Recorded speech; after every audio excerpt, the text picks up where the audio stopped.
Continuous fiber reinforced thermoplastic composites are used in aerospace, automotive, and oil and gas due to their low cost, recyclability, complex shape adaptability, high strength, and low weight.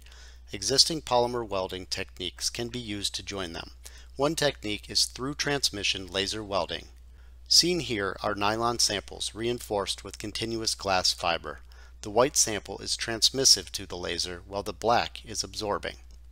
The pieces are stacked in a lap shear joint assembly, placed in a laser welding enclosure, and put under a compaction load.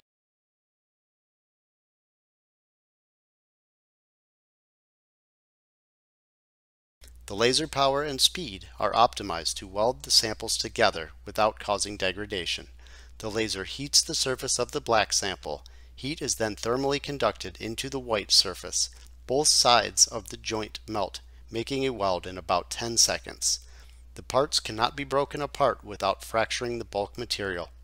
Through transmission laser welding can be used to join complicated geometries and large parts when robotic arms or galvo heads are implemented.